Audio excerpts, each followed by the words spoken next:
He was the Archbishop of AIPCA Church, Mwangi Kaitho. A man loved by thousands. But today, we peel back the curtain on a story the church won't talk about. Behind the titles was a broken family. A son says his father, the Archbishop, married his secretary illegally. Saa mwenye alikuja kuingilia ndoa ya mamangu ni national chairlady wa hii kanisa kwa sasa, ambaye amekuwa hapo kwa muda wa miaka zaidi ya 30 sasa. The first wife, their mother, was thrown into custody on false accusations. Wakati tuliingia huko ndani, kulikuwa na baridi. So watu wa masista zangu wenye walikuanga na sweta, ndio tulikuwa tunaomba sweta. Ndio tunatandikia mama yetu. While she was locked away, the Archbishop and his secretary held a wedding. 1993 nilisikia alikuja tena wakafanya harusi na babangu juu babangu angepandishwa kiwango kingine cha kuwa bishop kama hawangekuwa wamefanya harusi. And after he passed, the family was harassed, arrested, and under the pressure, their mom lost her life. Mama wako haipumzika kwa nyumba. Alikuwa anatolewa hii hospitali, anapelekwa ingine. Akikuja anakaa 2 weeks anapelekwa ingine. Now she is selling off the Archbishop's property without the children's consent. Ameenda, nyumba yetu iko pale Kasarani imeuzwa, na mwenye alinunua nyumba ndivaelezee nililipa baba ya hawa watoto ni akiwa ameaga ama akiwa uhai, tuweza kujua. This isn't just a family story. It's about power, betrayal, and the cost of silence in the church. Watch the full story.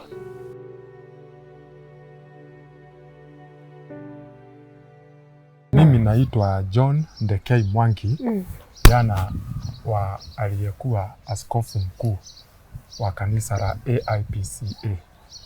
Yes, na mimi ni mtoto wa 8 kati ya watoto 9. Kwa hivyo ulikuwa karibu kukuwa last born. Kabisa. Nice one. Umesema dada alikuwa anaitwa Archbishop gani? Samson Mwangi Kaitho. Alikuwa askofu mkuu wa kanisa la AIPCA ambalo kwa jina lingine huitwa Independent Church. Yes. Okay. Kwa nini tuko hapa leo? Sasa tuko hapa kwa sababu nilikuwa nataka ama ningetaka kuelezea mambo ambayo tumekuja kupitia tangu babangu aage, alianga 2011. Pengine hata before utuambie kenye ilifanyika after dada amekufa, before dada kufe, maisha yenu na dada ilikuwa aje? Relationship yenu, yeye na watoto, yeye na mom, ilikuwa aje? Maisha ya babangu kutoka mwanzo yalikuwa mazuri sana. Miaka ile ya kitambo, hata umesikia mimi ni wa 8. So kuna wenye ni wakubwa, na maisha ya babangu na mamangu ilianza back 1962. Ndivyo alianzana na mamangu. Mpaka sasa mimi nikakuja kuzaliwa 1980. So mahali naweza elezea vizuri kinagaubaga sasa kuanzia 1980. Mahali wewe ulipata. Na hiyo maisha yenye walikuwa bado wameishi juu niliwapata pamoja, nafikiri si miaka kidogo. Kutoka 1963 mpaka sasa mimi nikuja nizaliwe. Na pia kuna watoto wako hapo katikati, watoto 7 ambao wako mbele yangu. Okay. So wewe ulipata dad na mama walikuwa sawa? Walikuwa sawa. Walikuwa naishi pamoja, tulikuwa tunakaa pamoja, kila kitu. Watoto wa mchungaji, unaona sasa alikuwa Archbishop. Mlikuwa mnalelewa aje? Mlikuwa mnachapwa, mkikosea mnaombewa ama?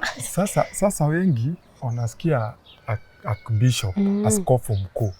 Lakini ujue kuna ngazi juu. Sasa mimi najua babangu nikiweza kumkumbuka vizuri, na mkumbuka akiwa kama pastor hicho kiwango.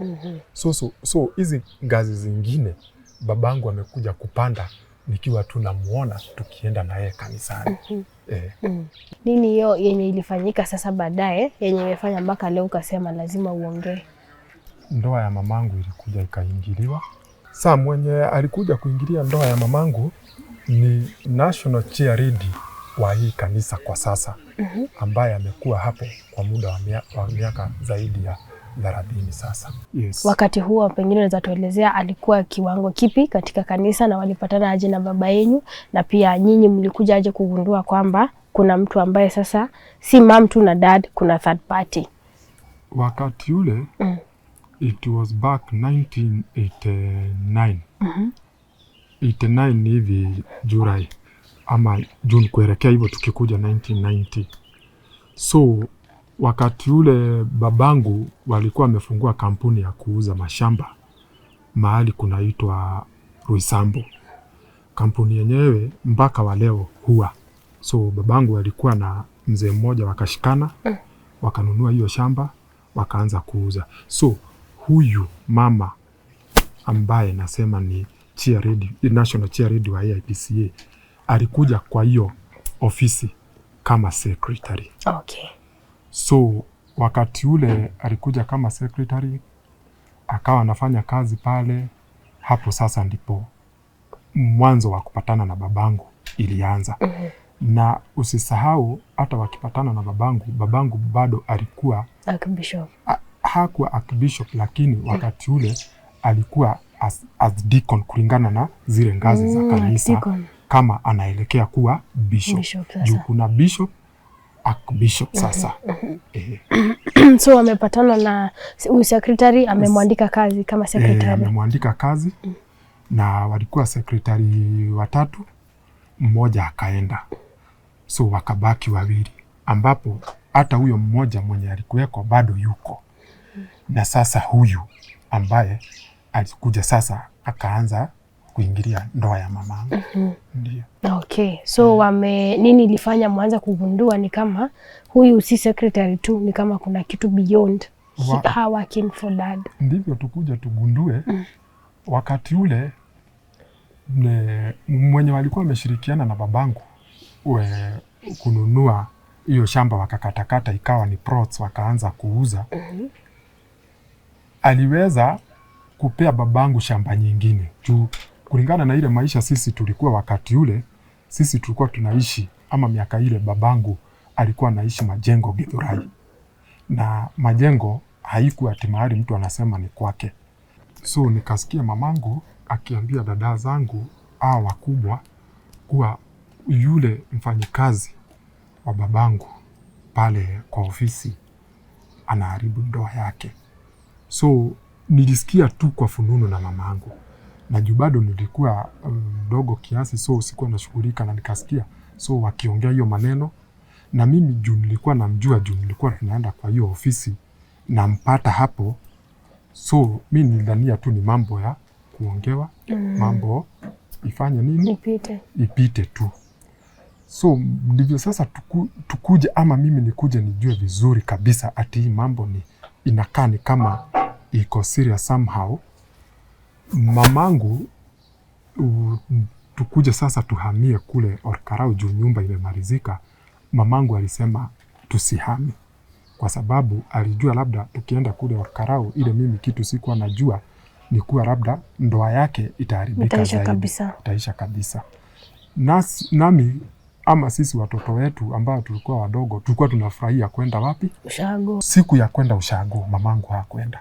Mlienda peke yenu? Tulienda peke yetu. But mamangu alirudi akakuja after kitu 1 month hivi akakuja, lakini alikuja akiwa amekasirika sana. Hiyo wakati nyinyi uko mnaishi na nani? Kule Orkarau. Hatukuwa tunaishi na mtu yoyote, tulikuwa tunaishi na dada zangu hawa wakubwa, lakini babangu alikuwa anakuja weekends, kila weekends. Okay. Juu hata mimi mwenyewe nilikuwa nauliza baba, kwani mama iendaje? Baba anatuambia atakuja. So ilibidi kiwango cha mpaka tamu ikaenda kuisha. Ndivyo tena, na tulikuwa tunazoea sisi shule ikifungwa tunakuja pande gani. So tamu ikikuja kuisha mamangu alikuja. Na akakuja akiwa na hasira mingi sana, na wakaongea na dada zangu, akawaelezea vile mambo imekuwa huku Nairobi, na mambo haijakuwa mzuri kwake hata kidogo. Na ako na uchungu mwingi kwa sababu sasa hapo nilisikia mamangu akisema kwa sababu yule mwanamke ama huyu secretary ametoroka kutoka kwa bwanake, sasa akakuja kwetu na ako na watoto 5. Alihama na hao watoto kwa babako? Ako na watoto 5. So mamangu akijaribu kuzuia ndoa yake isiharibike, alikuwa anazuia kwa sababu hata alikuwa na fununu kuwa hawa watoto 5 baba ya hawa watoto anawatafuta, na ikawa kiwango cha kuwa hata huyu baba atapelekwa kotini na huyu mama kwa sababu amepata mahali, amepata bwana mwenye ako na mali na yule hana. So akachukua wale watoto wake akaleta sasa kwa babangu. Hawa watoto sasa wakiwa na baba yao yule mwenye alikuwa anawafuatilia. Hii mambo yote babako anafanya akiwa archdeacon? Akiwa sasa sasa kufikia 1992 amepandishwa saini bishop. Ngazi akawa bishop. Na at the same time alitengenezewa diocese ya Nairobi kwa sababu ya ile influence alikuwa nayo. Babako ndiye alikuwa bishop wa Nairobi diocese hiyo time. Na hiyo time ndo ameleta huyu mwanamke na watoto wake 5 kabisa, mwenye anatafutwa na bwana yake. Ndio. Wow. Ni kama watoto hizi vitu zilikuwa zinawa-affect aje? Mwanzo unajua tayari tulikuwa tumehamishwa tukapelekwa kule mbali, na ujue kutoka Nairobi mpaka ufike kule mashambani ama ushago ni around 200 kilometers. So tulikuwa mbali.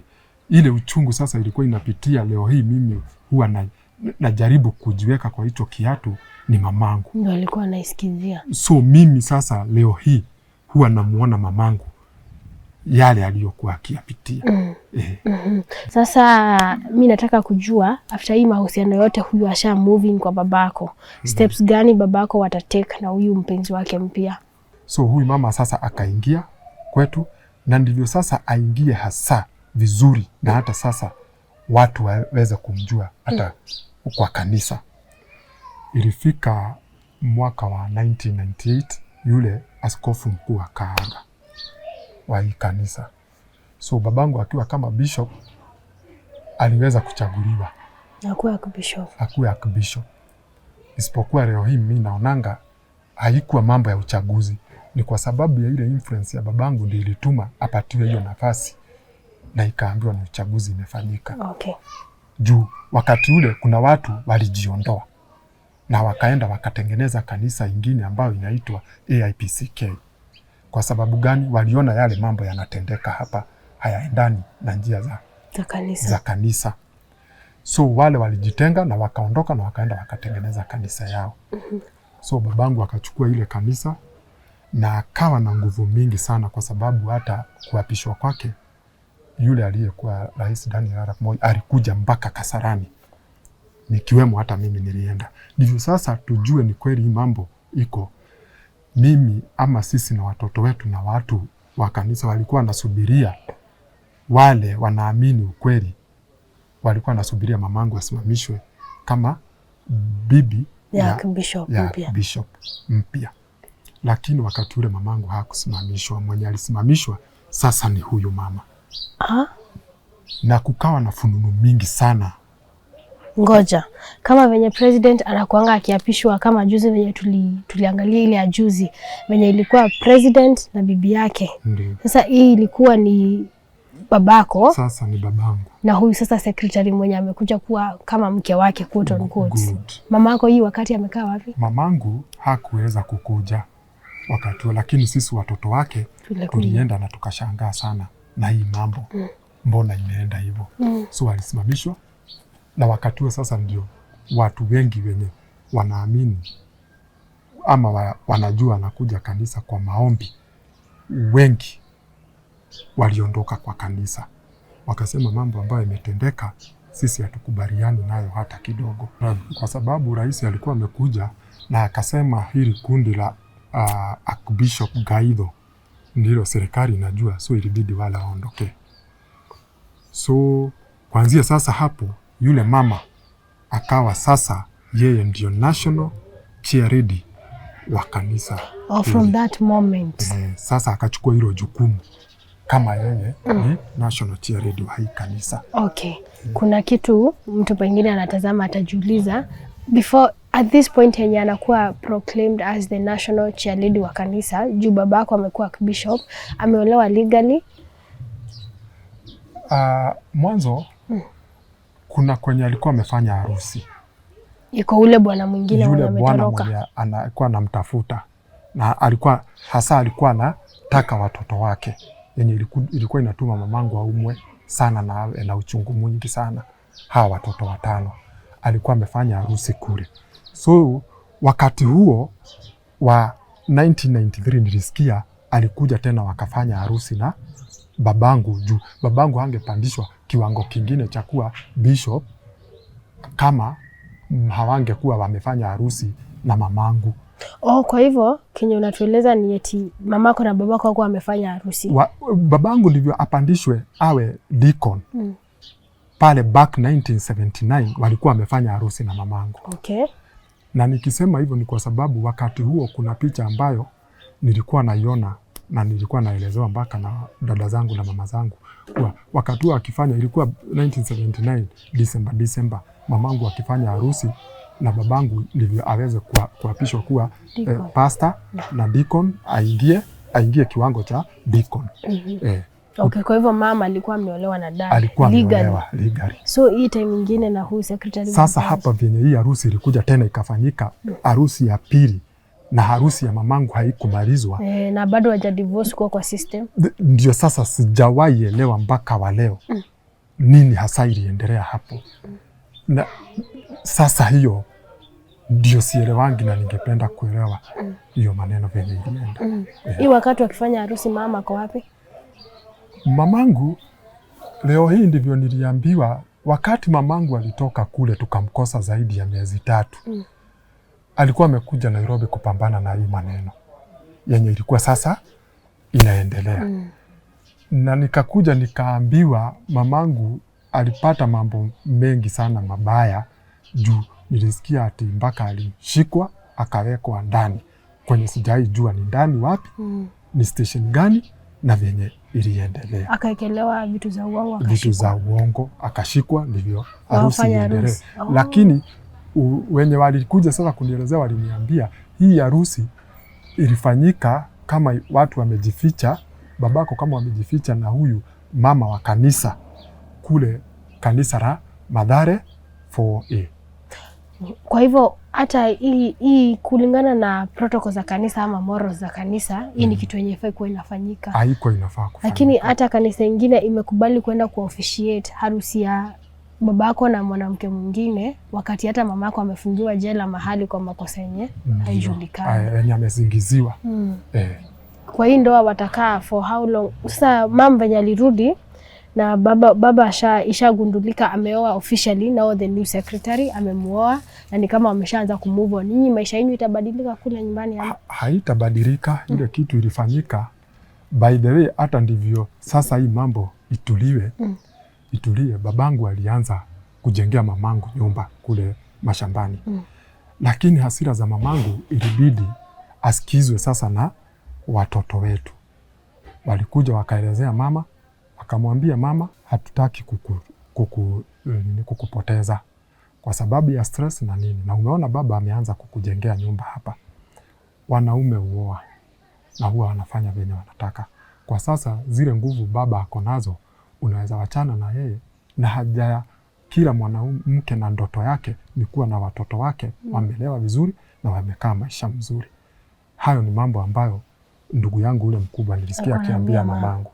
Akamwambia kwa sasa mahali baba ametufikisha, kama sisi tumeondoka mpaka nyumbani, unao hawa wengine wadogo, alikuwa anamaanisha mimi na dadangu mwingine yule mdogo kabisa, wacha baba aendelee kulea watoto na uondoke hiyo mambo. So mamangu akaambiwa awe stress free na awachane na hiyo mambo.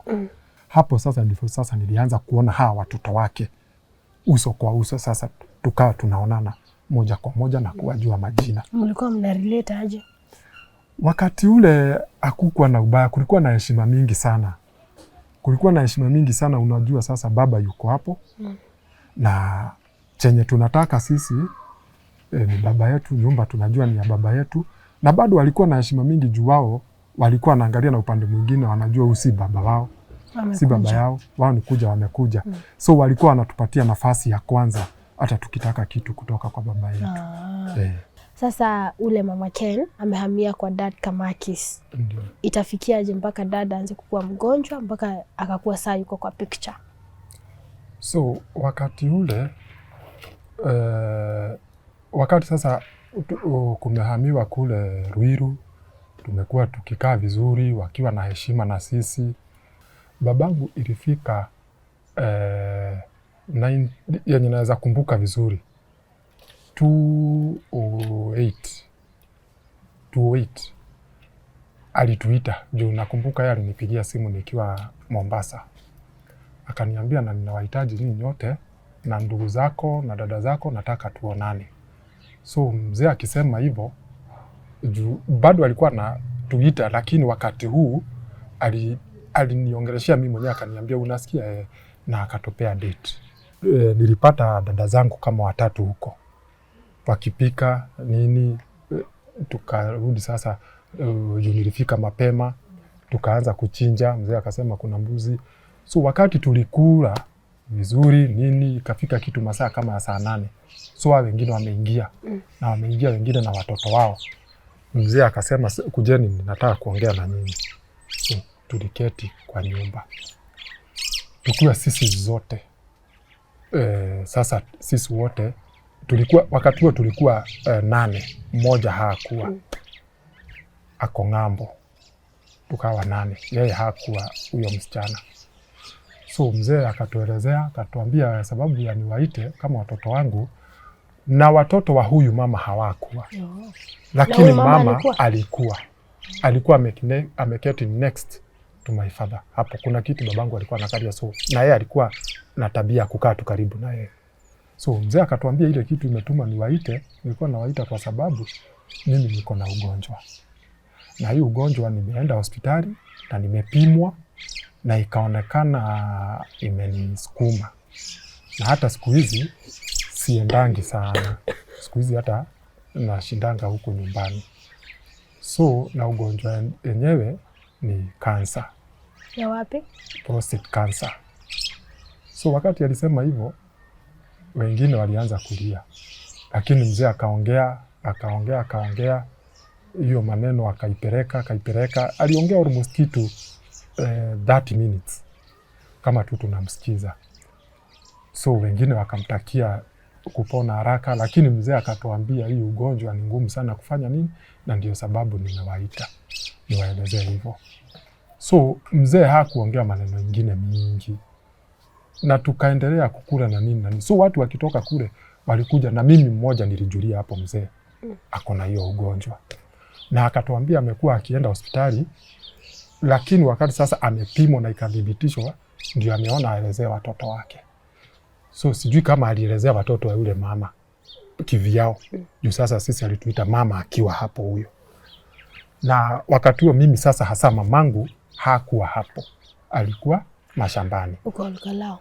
Juu mashambani mimi ndio nilirudi nikatoka, juu venye nilishuka Mombasa kumaliza hiyo, nilirudi nikapakiliwa mzigo, nikakuja nikateremsha mzigo Nairobi, nikarudi tena nikapakiliwa mzigo Nairobi, nikaambiwa nipeleke Nyahururu. So nikipata mzigo ya kwenda pande za Nyahururu ilikuwa inabidi nipitie kwa mamangu. So mimi ndio nilipelekea mama hiyo habari. Yeye alichukuliaje?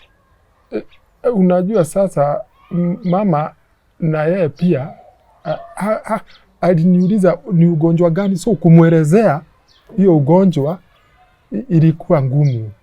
Ukiangalia kama sasa watu wamehazamishwa kuhusu hiyo ugonjwa kabisa, wanaelewa. Pale sasa vile nilielezea mama, hata yeye alistuka, lakini niliona haelewi na maanisha nini. Juu hata sisi pale ilibidi baba atuelezee. So na mama ikawa sawa. Na akasema sasa ameenda, aliniuliza mambo mingi, ameenda hospitali, amepimwa. So nikaona mama pia anamshughulikia. Ako concerned na hiyo maneno. Hapo mimi nikaenda. So kukuja sasa 2010 sasa tukatoka 2008, 2009, 2010. Sasa hapo ndipo sasa ugonjwa ilimzidia kabisa. Juu nikiwa kwa zile safari zangu na bado nilikuwa nakuja namuona. Na ni kweli venye alituambia mambo zake za kwenda sana amekatakata mpaka mambo ya kuendesha gari ikawa sasa, saa zingine unapata gari yake ameita mtu anambeba, anamdrive. Saa ingine anaita ndugu yangu anaitwa Gaidho anambeba, but most of the time alikuwa nabebwa na mmoja wa hawa wa kanisa. Labda angetoka nyumbani ilikuwa shughuli za kanisa, hakuwa anataka shughuli zingine. Wakati anajibeba either anaenda ofisini, na pale ofisini ataenda akae jioni arudi nyumbani. Lakini ikiwa ni mambo na kanisa ataenda kuhubiri mahali fulani, hivyo kwenda labda Mombasa kanisa, hivyo alikuwa anachukua mtu wa kanisa juu yeye ndio anaelewa mambo ya kanisa. Mzee 2010 akalemewa sana. Na wakati ule sasa tulikuwa tunampata hapo nyumbani, na ndivyo nijue amelemewa. Alituita tena, lakini si nyumba yote. Aliambia ndugu yangu na dadangu mkubwa anaelekea sasa India kwenda kutengenezwa. So wakati alitoka India, nilirudi tena nikaenda kumuona, na nikaona mwili yake haimpeleki vizuri. Lakini kwa haya mambo yote tukikutana, babangu kitu yenye hakuwa amewacha nyuma, na ndio sababu mambo mingi tulinyamazia, tukakaa ni kama tunanyamaza. Juu ukumbuke hii maneno ya kuishi na hata mali yetu bado ilikuwa inaguziwa. Kwa mambo zote tunapatana, na si mambo tulikuwa tunauliza baba, tusimame umuulize baba unasemaje. Na kawaida ya Wakikuyu ni ngumu sana, na tena si vizuri kuuliza baba unatakaje na mali yetu, kwa sababu mali ni yake. Unakaa mlafi. Na yeye mwenyewe ni ametafuta hii mali. So kama angetaka kuuza hiyo mali juni yake, mwenye anafaa kumuuliza ni bibi yake, mamangu, ama bibi yake mwenye ameoa. So hao ndio anafaa kuulizana hiyo maswali. So kama sisi ni watoto, hasa kwa jamii ya Wakikuyu, unaachianga babako afanye kulingana na mapenzi yake. So baba tukipatana mara mingi, na ndio sababu naongeanga haya nikiwa bado na uchungu mwingi, na at the same time nikiwa na uhakika hivyo ndivyo ilivyo na ilikuwa inastahili kwenda hivyo. Alikuwa anasema mali ya mama yenu sijawahi guza. So baba akazidiwa, na akawa sasa ni kupelekwa MP-SHA kutolewa, kupelekwa MP-SHA kutolewa. But wakati huu imekuwa limit sasa.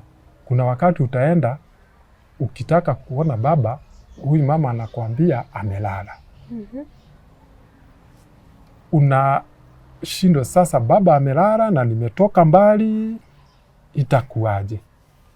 So inabidi uende. So hapo mimi nikaanza kuona red flag. Juu mimi kulingana venye nilikuwa naamini, mimi huyu ni babangu.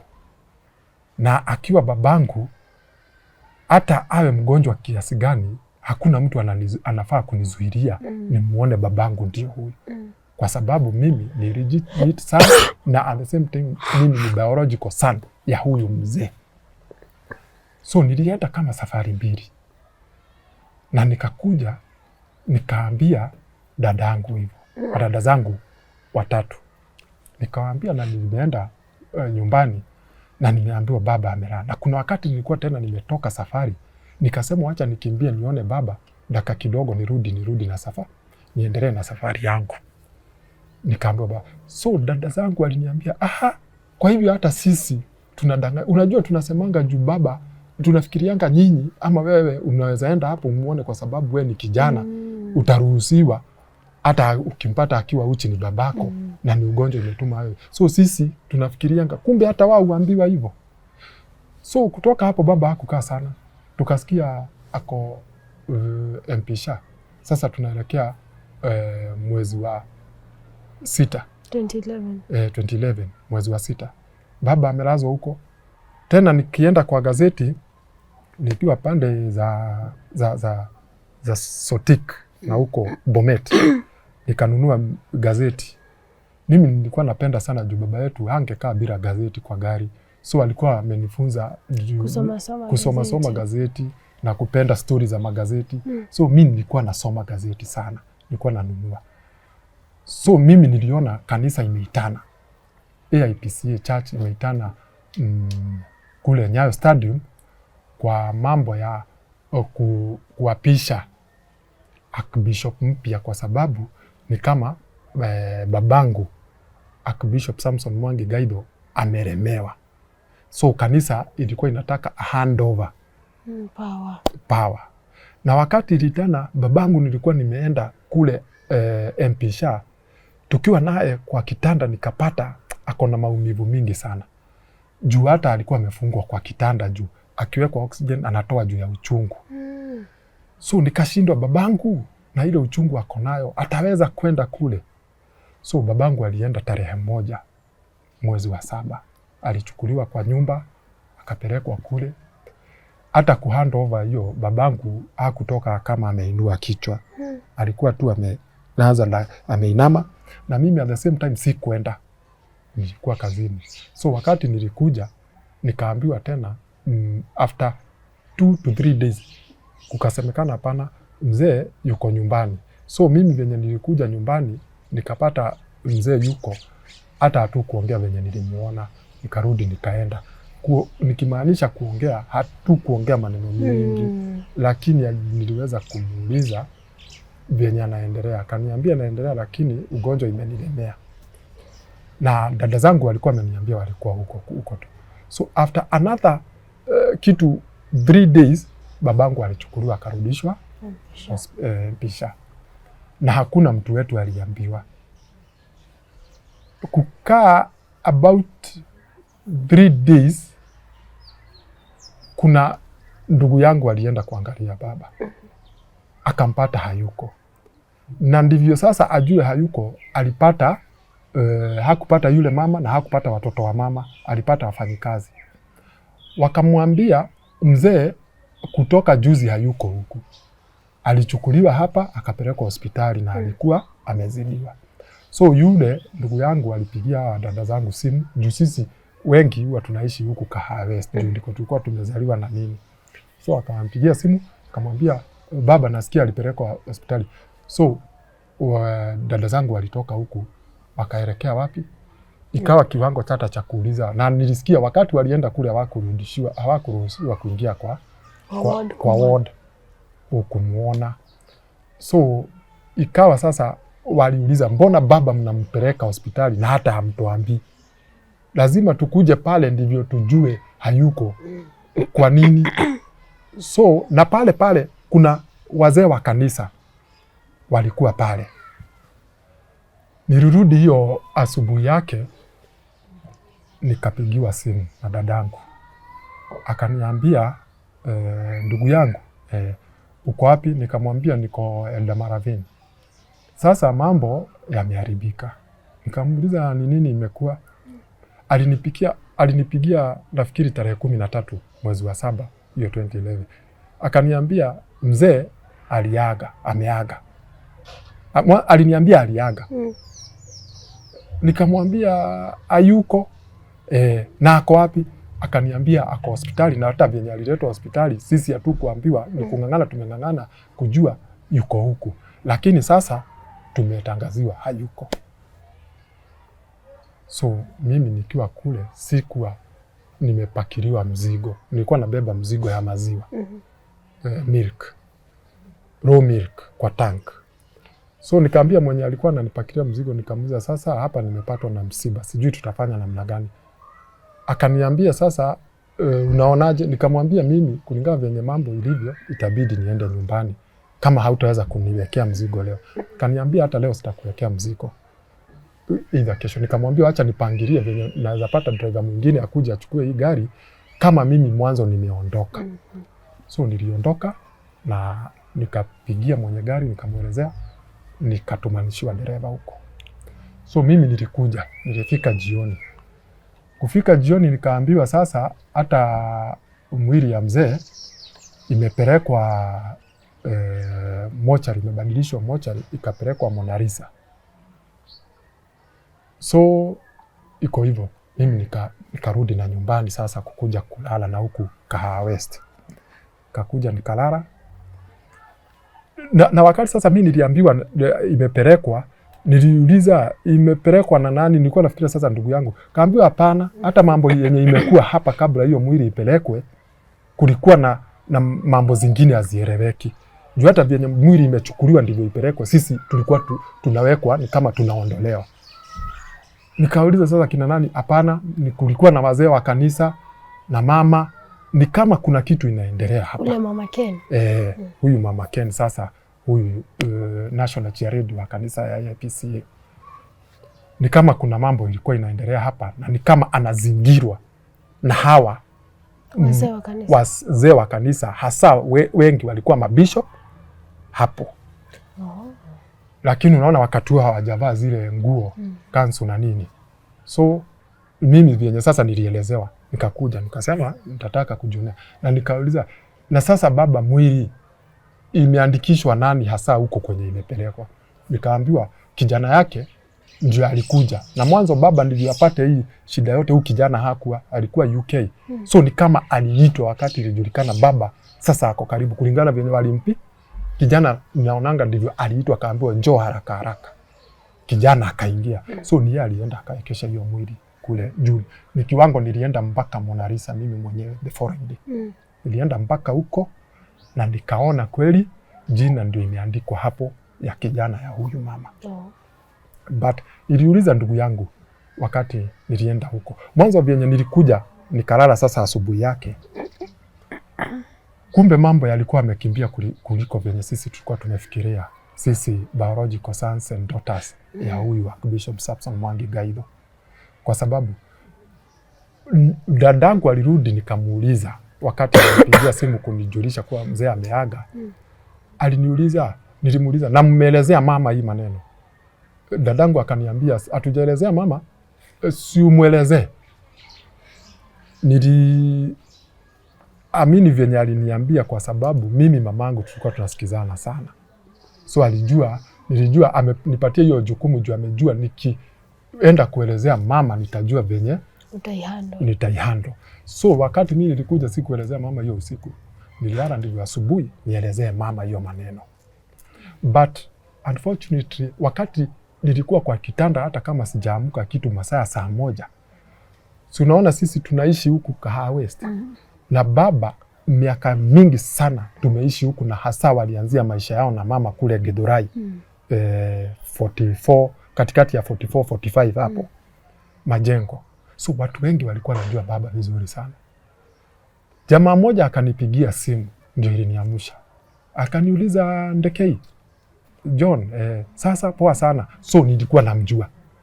Akaniambia pole sana mzee, tulisikia aliaga. Juu wakati naye baba aliaga, hawa wazee wa kanisa na nini juu wakutaka sijui naweza hitaji walitangazisha hii mazishi.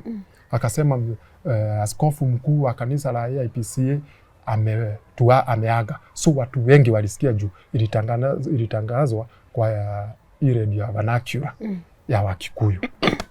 Radio zote zilitangaza hiyo maneno.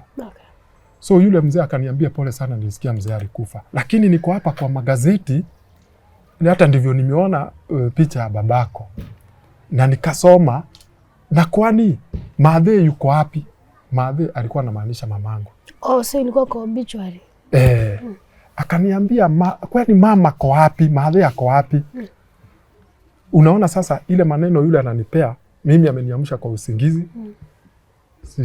Sielewi yenye anasema vizuri. Nikamuuliza akaniambia babako amewekwa kwa gazeti amekufa na umechongwa hapa, hata wewe nakuona umewekwa hapa. Kaanza lakini mamako simuoni. Juu wale watu walikuwa najua mamangu, hata nyanya yangu mwenye amezaa mamangu. Juu baba wakionana na baba walionania Githurai, na walionana akiwa anatoka kwa mamangu alikuwa anaishi Githurai. Kwa plot ambayo hata wa leo hiyo plot inakuanga chini ya jina ya Shushu, lakini ilipewa anko yangu. Nikamwambia ndivyo ilivyo, mama yuko hapo. Nikamwambia wacha, hebu goja kidogo. Lakini goja kidogo, nikatoka kwa kitanda, nikavaa nguo na viatu, nikaoga uso. Nikakimbia hiyo Githurai. Wakati huo nilikuwa na kagari kadogo, nilikuwa nimenunua Castaret. So nikaenda mpaka hapo tu. Yenye nilifika nikashika sasa ile gazeti alikuwa nayo. Nikaona na ni kweli.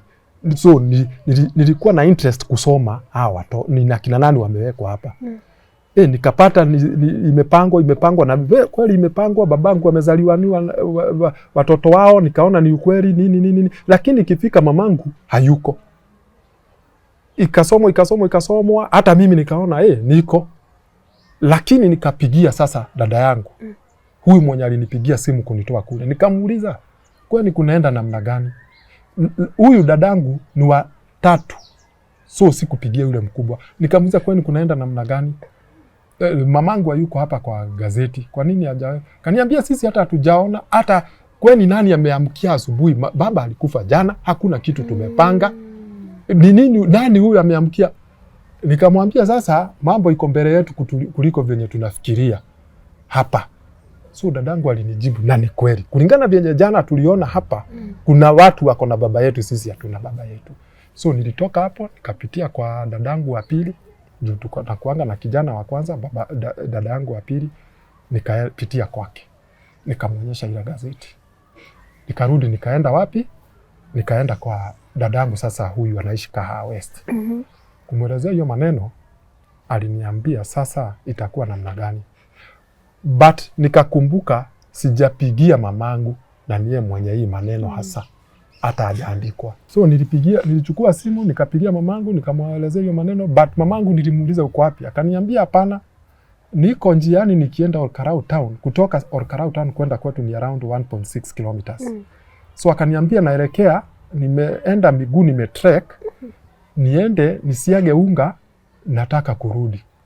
Kuna nini? Nikamwambia kuna mambo nilikuwa nataka kuelezea, kama uko mahali pazuri tunaweza ongea. Akaniambia tunaweza ongea. Nikamwambia baba safari imemzidi. Akaniambia sawa, ako wapi? Mmempeleka hospitali? Nikamwambia si hospitali baba, mambo yake ni kama sasa imezidi kabisa. Akaniambia hebu nielezee vizuri. Na nikasikia ni kama mama amesimamisha kutembea. So nikamwambia baba, safari imemremea na ile mambo iko sasa ni shughuli zingine. Mama aliniambia, alisema woi, sasa itakuwa namna gani? Nikamwambia hii maneno ndio tunapangilia tujue ni namna gani. Akaniambia sasa juu nyinyi ndio mko pande hiyo, pangilieni mjue vile sasa maneno itakuwa. Ni sasa mimi siko pande hiyo. Nikamwambia sasa ni uende usiage unga, urudi upike ukule na uoge, ukae standby na kukujia. Mama aliniambia ni sawa, na nikasikia roho yake ni kama imefurahia. Akaniambia haya ni sawa. So nikaachana na mama.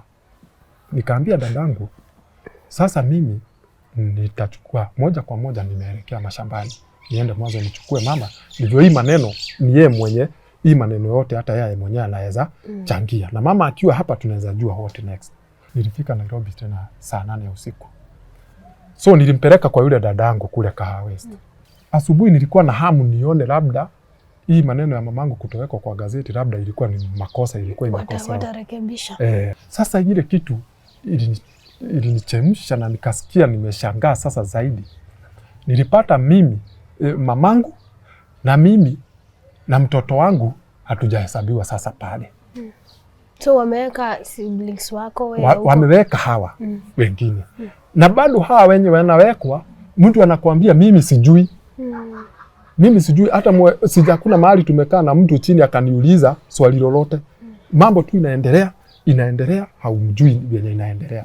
So wakati nilipata sijawekwa, nilipatwa sasa na kusikia vibaya sana. So nilichukua moja kwa moja ile gazeti, nikaenda mpaka kwa dadangu sasa yule mahali mama yuko, nikamuita kando. Juu hatukuwa tunataka mama ajue hii maneno. Juu mama alikuwa na ile ugonjwa ya sukari. Na unajua sasa hiyo ugonjwa inatakanga haitaki mapresha, inataka tu kumaintainiwa. Na at the same time venye tunajua mzee amekufa, hatukuwa tunataka kupea mama maneno mingi. So nikaita dadangu nje. Nikamwambia hebu ona, leo hata nisijawekwa na hata mama hajawekwa. Na nimeona hata kuna mjukuu mmoja hapa ametolewa. Na I think huyu mjukuu ni wangu juu mimi ndio niko na mtoto mmoja. Dadangu na yeye juu ya hasira sasa ikampanda. Na ujue kwa ile maombolezi mimi sijaenda, dadangu ule mdogo bado hajaenda, Huyu dadangu mwenye tunaongea na yeye, mwenye alikuwa ameenda huko ni ndugu yangu mmoja sasa. Wakiwa na ndugu yangu wawili tulikuwa tumeambia endeni mjue vyenye maneno inaendelea, lakini si mimi, ilikuwa imetokana na wazo walikuwa wameongea na dadangu ule mkubwa, endeni huko ndivyo tusisemekane tunajitenga.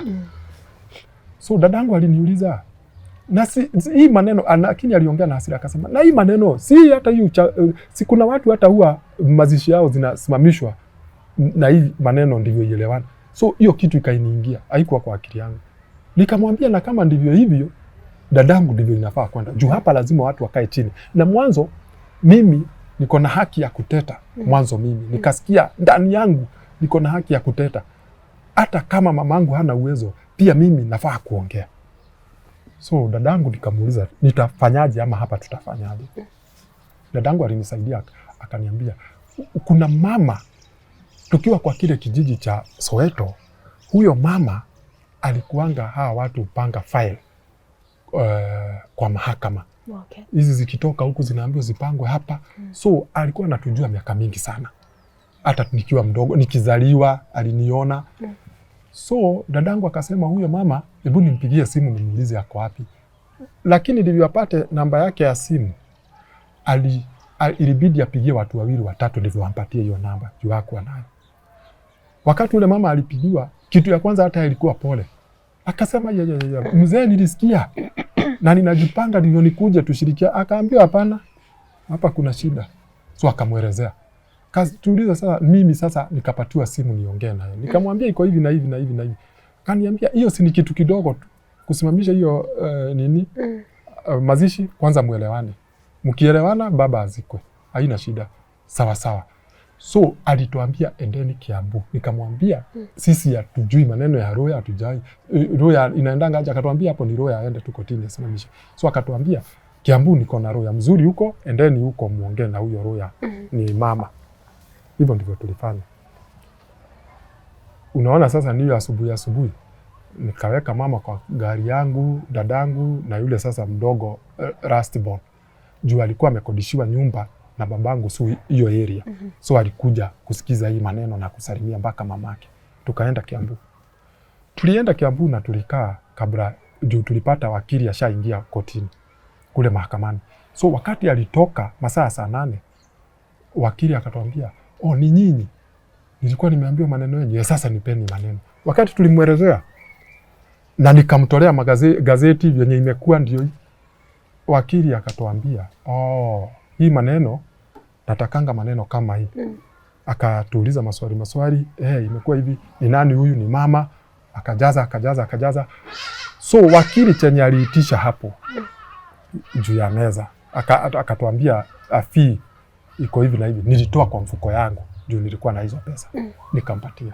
Dakika kidogo tukiwa na wakili hapo, akaita wanahabari. Juu sisi tuliona tu kamera mbele yetu. Wakili hata ni aliongea, akatuambia mama kaa hapa, kaeni hapa. Wakili akasema hiyo mazishi ya juu sasa baba yako ni profile kubwa. Ilikuwa imetangazwa mpaka kwa maredio. So akasema hiyo maneno tumesimamisha na kotoda ndio hii, watoto wa Gaitho ndio hawa, wamesimamisha hiyo maneno. So wakili akatuambia mnisubiri na akarudi kotini. Tukaenda. Wakati huo tukisubiri wakili, nikasikia simu yangu imeanza kupigwa. Juu ilikuwa masaa kitu saa 5 inaelekea. Radio zikatangaza. Zile tu zilikuwa zimetangaza mzee amekufa. Ikarudi katangaza sasa mazishi ya. Tukiwa hapo nilipigiwa simu mingi sana. Hata simu yangu haikusimama tena, watu wakisema mazishi nimesikia imesimamishwa. Sasa hata wenye siku wanajua mzee. Wanatafutana na simu zangu, na wenye walikuwa na simu zangu wakaniambia tumesikia mazishi imesimamishwa. Sasa madada zangu wakanipigia umesimamisha. Wenye walikuwa hatukuwa tumewaelezea tumeelekea kule. Juu nikwambia sisi ni wengi sana, ni watu 9. So simu ile nilipata kwa hizi simu zote ni simu ni ya yule alikuwa mbunge wa Embakasi. Akanipigia. Akaniambia John, jambo salama sana. Mimi naitwa so mbunge wa Embakasi.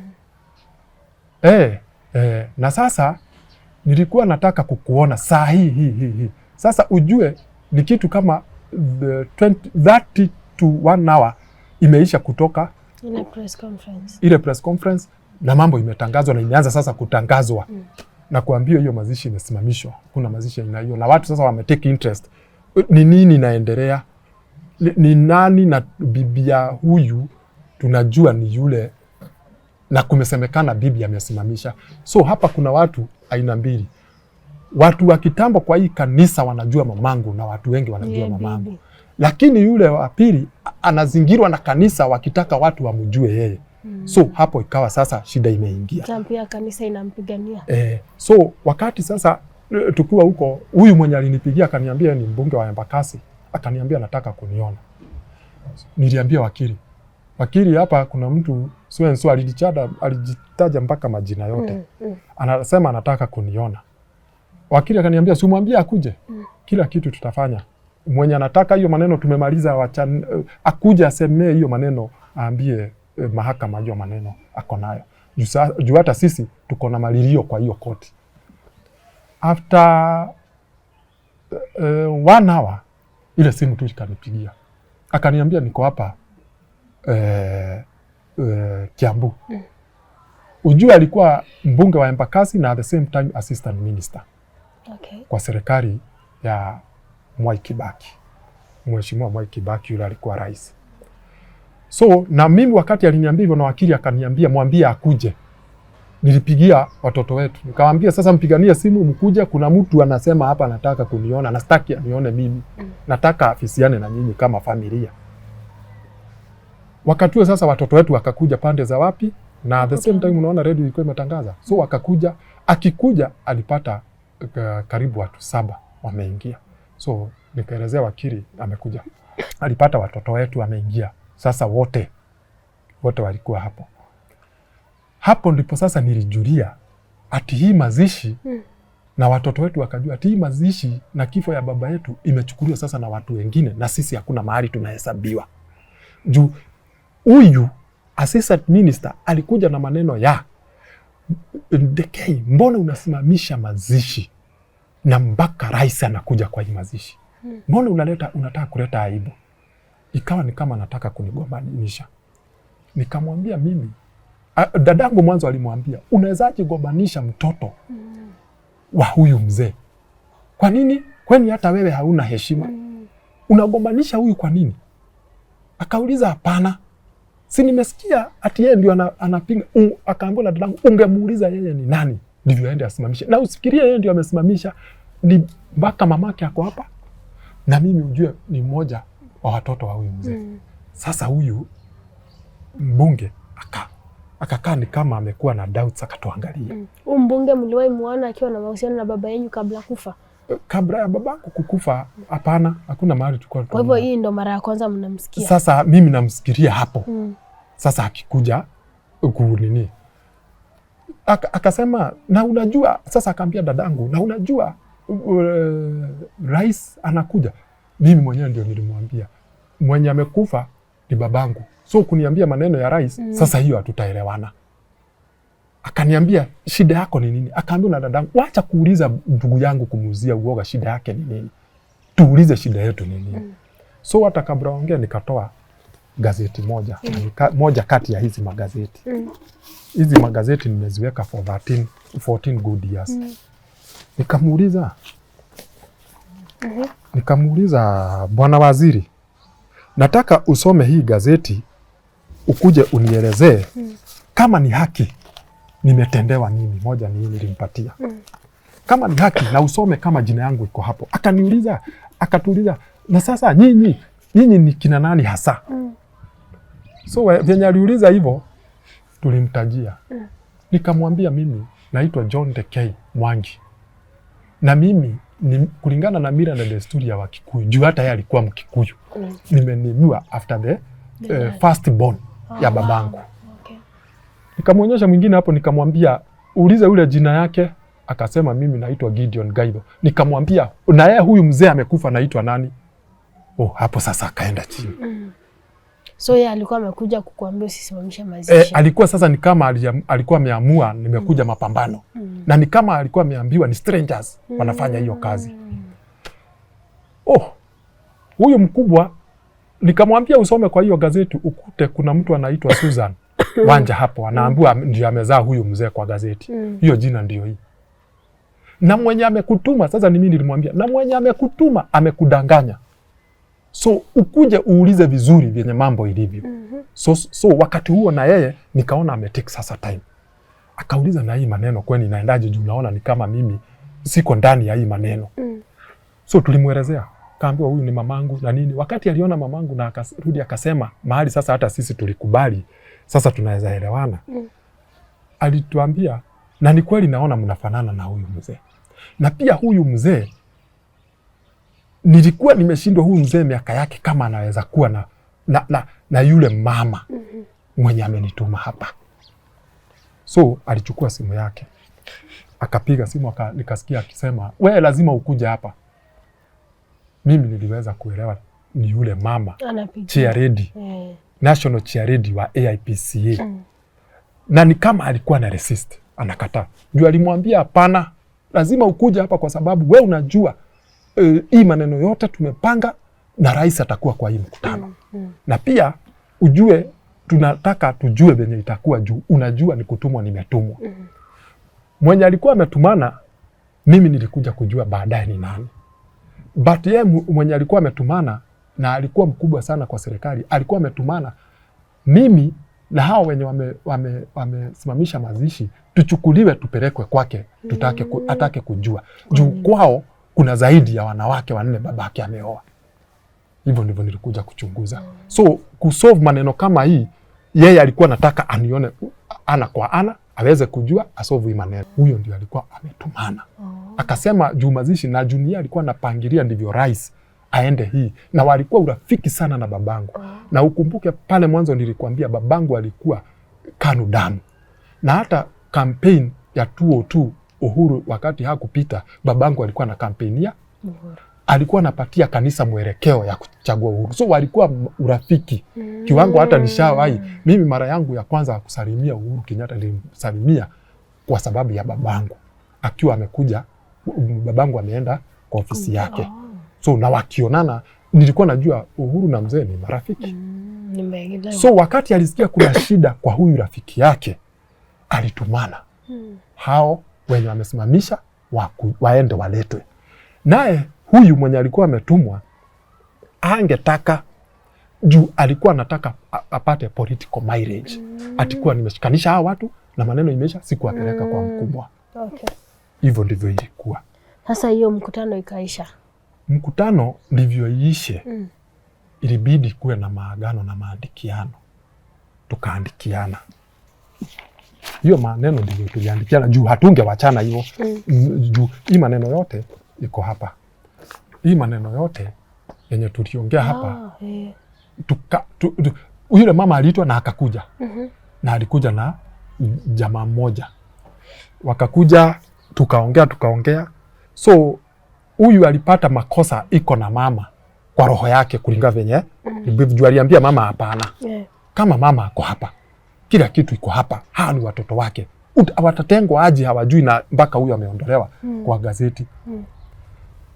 So siku hiyo sasa tarehe 20 niliwekwa kwa gazeti. Wakati sasa tulitoka kule nilikuja nikawekwa. Na mama hakuwekwa. Lakini ujue sasa imebaki kama juu ya hii mvutano nini imebaki kama siku 1-2 ndivyo baba azikwe. Haikumaliza another 30 minutes. Ikaanza kutangazwa yule bibi alikuwa amesema amesimamisha, amekubali kila kitu. So nikaona obvious na huyu akaingia prado yake ya JK na akaenda. Na wakili yule tulikuwa naye akaenda.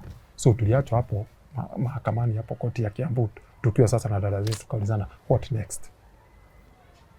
Kwa sababu vyenye mambo imefanyika hapa ni kama tunaambiwa kama hamtafuata hivi, mtafuata hivi.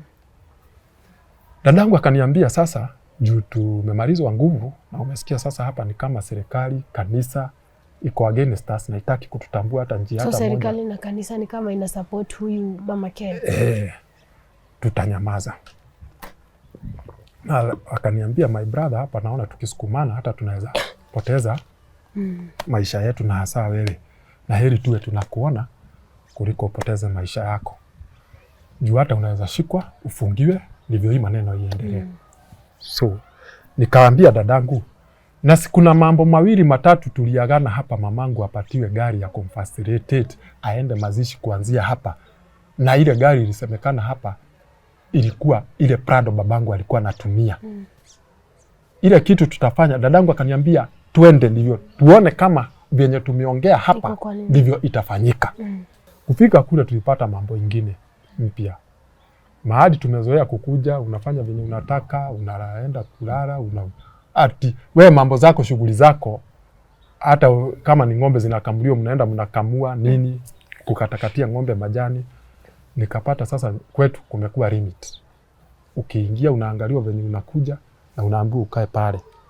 Na wenye wanakuambia hata uwajui, hujawahi waona.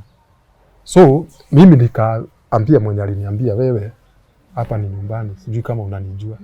Akaniambia ndio nakujua, lakini tumeambiwa kila mtu akikuja akae pale. Nikamwambia sasa mimi sikai. Nataka mama, nimekujia gari. Tulikuwa na dadangu. Mama hakukuja, alinitumia msichana yake ule mkubwa, first born wa hiyo nyumba. Enda umwambie hakuna gari inapatiano, na kama anataka gari aende achukue ile yenye inachunianga ng'ombe nyasi pika. On 21st jioni tukaambiana twendeni na dada zangu, twendeni maombolezi yenye juu sasa mambo inapelekwa kupelekwa. Wakati tulifika kule, sisi hata chai hatukupewa na hatukutakiwa tukaribie kwa nyumba. Mahali hema iliwekwa hapo ndio tuliambiwa tukae.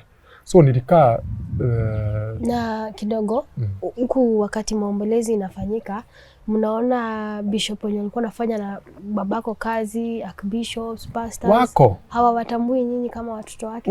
Wanatutambua, lakini unaona mambo ya kanisa ni ngumu sana, Njeri. Na ningependa kuambia watu wanaonisikiza, kabla wewe uwe wa kanisa ama ujenge kanisa uende kusema mimi na shiriki dhehebu fulani, wacha kwanza kanisa yako iwe roho yako. Juu style yenye hawa watu ambao wanajishikanisha na kanisa hasa wanakuanga nayo ni kujifichania. Unakuta yule bishop ama archbishop anajua ukweli wa mambo, lakini kulingana na vyenye mambo ilivyo, na anataka kuwa yeye ni wa kanisa na kanisa lisipakwe matope, atakuondokea na kila namna. Hata atakuona pale anapindua macho yake ikuje pande hii ili aseme ukipita hakukuona. Hao ndio. Kwa hivyo waliwaasimu. Hao ndio sasa viongozi wa kanisa ambao tulioko nao. Wanajiita wachungaji wa siku hizi. So 90 tuseme 40% ya wale walikuwa wanajua. Na hata na si kujua ati yule ananijua mpaka majina.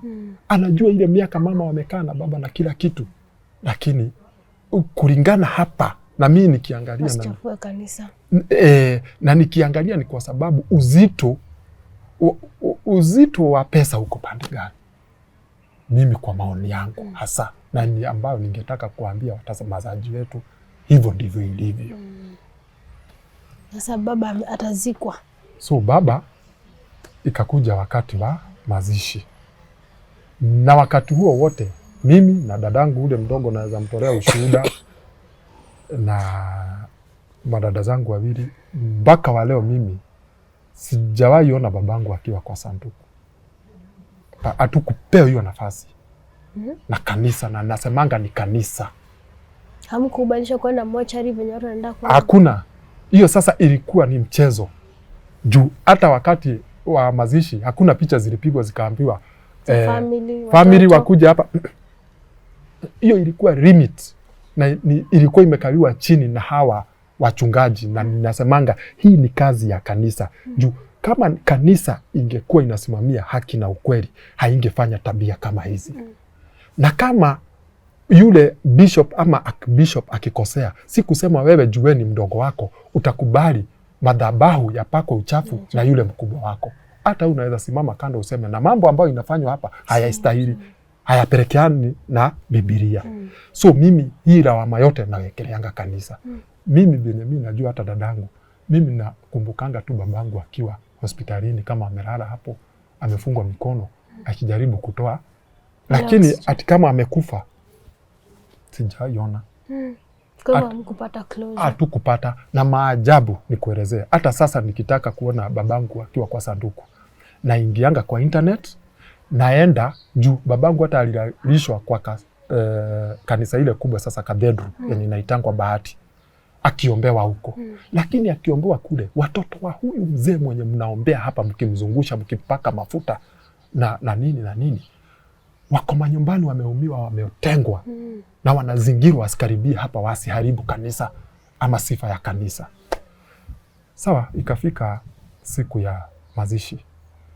Mimi mwenyewe ndio nilichukua mama, nikampakia kwa gari yangu, nikamwambia sasa mama, unajua leo ni siku ya mazishi. Akaniambia haina shida. So nikamweka kwa mazishi, tukaenda. Tukienda, kuna mzee mmoja alijitolea juu kutakuja watu maelfu. So ikawa akajitolea, akapatiana shamba yake karibu na hapo nyumbani Ruiru, wenye wanajua Ruiru. So tulikuwa nyuma ya Kamakis. Ukienda hapa karibu na ni sawa, fikisha tu Kamakis. Kamakis, hapo ndipo tulienda. So mzee mmoja akapatiana shamba, tukaenda huko kumaliza. So ilikuwa wale wako kule, familia tu ndio itakuja hapa kwa Shimo na rais. Vyenye nilifika, ni zile zenye zinakuwa zimekujwa sana, so inakuwa pale kwa Shimo ni families familia tu ndio wataingia nyumbani. Okay. So tulipata kukiwa na ulinzi mkali sana, na ni kweli ilikuwa na style juu rais ako huko. Kule kwenye nini ilikuwa inaendelea about haba kilomita, hii maneno ilikuwa inaendelea mass na nini, niko tulienda na mamangu. Yenye nilifika kule kupark gari, saa tuingie pale, kwangu mimi nilikuwa nafikiria kuna hema ya familia. But wakati tulifika, watu waliacha kuendelea na venye ceremony inaendelea. So wote walisema mama, bwana, bibi ya huyu mwenye ameaga yule ndio yule anakuja na watoto wake. Tulikuwa mimi, dadangu, huyu mdogo na mama, kama tumekuja tunatembea. So sisi tunakuja wapi? Pale. Kukatoka watu kutoka kwa dayas pale mbele, wakakuja wakiwa na polisi. Na hawa watu mmoja walikuwa na suti tu, wakakuja wakaambia mama ni wewe tumekujia. Hawa watu wenye walikuwa na suti na wakachukua mama. Tukaambiwa na hawa polisi, nyinyi fuateni huko. Na huyo mmoja alikuwa na suti akaniambia kujeni. So mimi nikanadhania anatuonyesha kwa kukaa kwa hema moja, lakini nikaona anatupeleka nyuma ya hema. Unajua alitupeleka nyuma ya hema tukiwa na dadangu, akatuambia tafuteni mahali mnaweza kaa hapo. Na mahali ananiambia huku nyuma ya hema, babangu hata uwezi ona sanduku mahali iko. So hata mama venye aliingishwa na kule, unaona tukienda sikuangalia mama. So mimi nikatafuta mamangu, sikumuona, but hatimaye niliona mama amekaa pale mbele, amekaa tu yeye, amewekwa katikati ya watu strangers na nini hapo. Juu nilijaribu kutafuta mama, nikangangana, nikaenda nikaona mama. Na sasa hauwezi karibia pale rais yuko hapo, huwezi pewa nafasi. So tulikaa for 1 hour, maski endelea. Nikaambia dadangu, juu hapa sisi hatuna cha kusema, tuende nyumbani tuone kama tutaruhusiwa. So tulienda pale na tukakataliwa kuingia. Wakati tukaongea na wenyewe, nikaambia sisi ni wenye huku. So tuliambiwa ingieni, lakini hakuna kuzurura huku, ni mkae pale hema mahali. Sasa ilikuwa imewekwa kando, ati rais watakaa pale na nyinyi masi itaendelea hapa. Shimo ndio ile hivyo. Tukakaa hapo mpaka wakati sasa baba alizikwa. Tuliambiwa watu wa nyumba waingie kwa nyumba. Rais ni kwenda, anataka kwenda na anataka kuacha pole zake. Alipatiana bahasha. Tulijaribu kungangana, mimi nikangangana na nilikuwa nazuiliwa. Unapata unataka kuingia lakini kuna watu wana kuzuilia. Nilingangana tu nikaingia, rais akapatiana bahasha. Akasema ni pole, ndio tukatoka kwa nyumba. Hiyo kitu siku hiyo iliniumiza sana na dada zangu. tukaenda. Hakuna mtu alipatana na mwingine siku hiyo, sisi wote. Mtu mwenye tu tulikuwa na yeye ni yule dadangu mdogo, ndio alikuwa anakaa na mimi hapa kwa hapa. Na kuwezekana na tukarudi nyumbani. After 2 weeks, ndugu yangu ule mkubwa akaitwa, akaambiwa aende. Akatupigia simu. Aliitwa na nani? Alituambia ameitwa huko, hakutuelezea nani ameitana. Kule kwa babako kama kisi. Huku sasa kwenye amezikwa. Akatuambia nimeitwa huko, mnaonaje? Tukamwambia hata mimi nikamwambia enda. Sikize ni nini, ukiitiwa wito mtu huenda chenye utambua kwenye wito ndio utakataa nayo. But ukiangalia watoto wetu wote, nikaona wameona ni kama maisha yao ya hii dunia imeisha. Kulingana venye hiyo wiki tumepelekwa nini kutukua traumatized kabisa.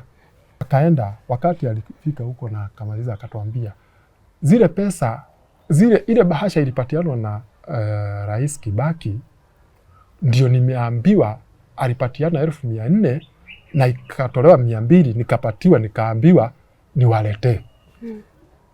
Na ninataka tupatane huko Kawa West. So tukatengeneza siku tukaenda. Wakati alikuja tukamwambia hiyo pesa patia mama. Juu sasa mama wakati huo hangerudi sasa mashambani. Tukaona wacha mama akaekae kwanza ndio arudi mashambani na aende clinic na nini. So mama, wakati pesa ililetewa, tukiketi chini tukasema mama apatiwe hiyo pesa ajue venye atafanya. Mama akakataa. Akasema nataka hiyo pesa nyinyi nyote watoto wangu kila mtu agawiwe equally. Tukaambia mama sasa tutagawiwa equally, hata wewe lazima basi ugawiwe. Mama akasema ni sawa, lakini nimesema kila mtu apate. Na hiyo pesa umfanyie hapo kwa hiyo meza. Nyinyi nyote mgawane hiyo pesa, kila mtu achukue aende. Tukagawiwa 20,000 tukatoka tukaenda.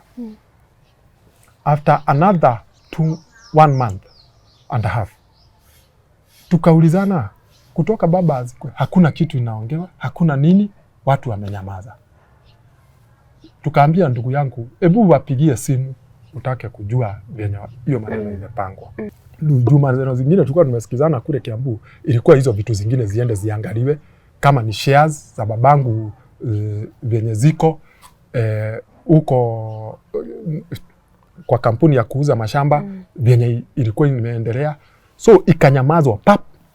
Ndugu yangu akatwambia hata simu aichukuliwe. Akapiga almost 1 week. Kasema sasa aichukuliwe. So tukaitana mkutano. Mimi mwenyewe ndio niliwauliza. Swali ni je, huko tukienda hatukuwa tunaomba ruhusa babangu akiwa hai. Na mwenye amewekwa hapo kwa kaburi ni baba yetu. Wenye wanaishi na wameweka huyo mzee hapo na wanakaa na yeye si baba yao. Unamaanisha mimi nikienda kuona babangu nitakuwa naomba ruhusa nikienda kwa kaburi ya babangu? Nikawaambia kesho nitakuwa huko. So asubuhi tukaamka tukaenda. Wakati tulienda kule, chief wa area akaingia. Na mzee mmoja wa hiyo area. Lakini si ati ni mzee wa kijiji, ni neighbors tu hapo. Wanafikiri walikuwa na urafiki na chief anajua hiyo kijiji kuna mzee naweza uliza kitu ikifanyika hapo. So wakakuja. Wakaingia. Chief mwenyewe si mara moja nilikuwa nimemuona. Juu unajua babangu mambo ya siasa alikuwa anga nayo. So hata chief alikuwa anajuanga kule ni kwa bishop. So alikuwa anakuja kutembelea mzee. Na baba alikuwa anapenda kuchinja sana na akichinja alikuwa anaita watu. So siku moja tulikuwa tumepatana na chief. Na bado hao watoto wetu walikuwa wanawajua. Ile kitu ilirudi sasa kunishangaza. Ndivyo rais akuje huku.